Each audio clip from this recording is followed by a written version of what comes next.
السلام عليكم. هاد القصة اللي غتسمعوا عمركم سمعتوا بحالها.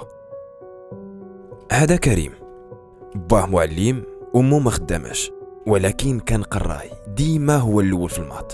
كان ديما الحلم ديالو يولي بيلوت. خدا الباك بمونسيون ودار الاقسام التحضيريه، تا كيتفاجأ بان المدرسه الوطنيه للربابنه سدات، وقرر يكمل في الهندسه.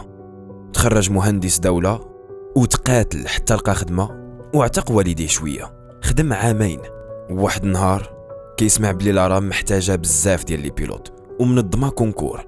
طار بالفرحه ومشى دغياج مع وراقو. دوز الكونكور ونجح، وتعزل ما بين الالاف ديال لي كونديدا. ونهار مشى يسني الكونطرا قالوا ليه بلي تكوين ساوي 130 مليون.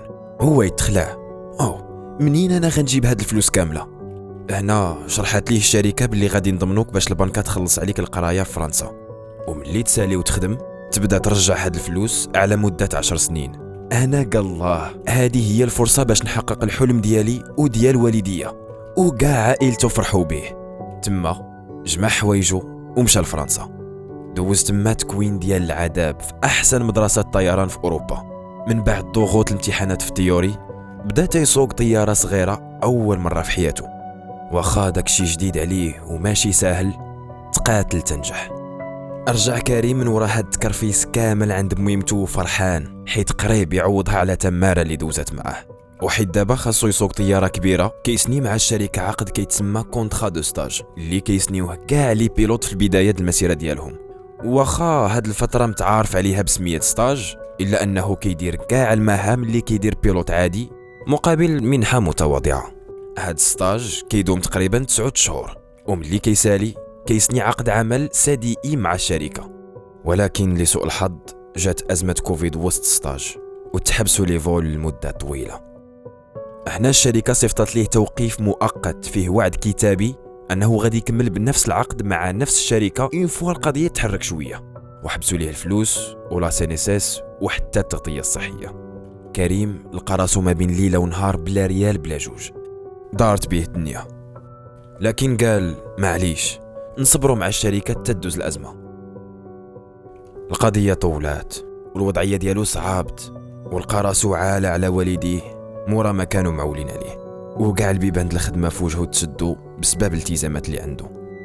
جا الصيف وجات عمليه مرحبا 2021، والقضيه تحركات، وبقى كريم كيتسنى يعيطوا ليه، ولكن والو. الشركه جابت البراني وخلاته منشور.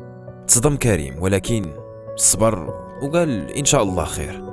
ولكن اللي حطم كريم هي من وراء هذا الشيء كامل عيطات ليه الشركه وقالت ليه ما بقيناش كنخدموا، خاص دير طلب باش تخدم مع شركه اخرى بشروط ملغومه، وماشي داكشي اللي عنده في العقد ديالو، وباش كانوا موعدينه كتابيا هادي عامين.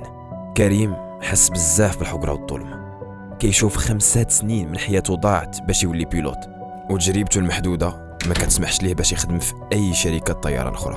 اما البنكه ديما تابعه باش يخلص الكريدي اللي عليه. كريم كيشوف حياته ضاعت. هاد القصه ديال كريم هي في الحقيقه القصه ديال 105 ديال الناس اللي مازال عندهم امل في الله وفي المسؤولين ديال هاد البلاد. اعاونوهم باش يوصل صوتهم لاصحاب القرار وما يضيعش حقهم.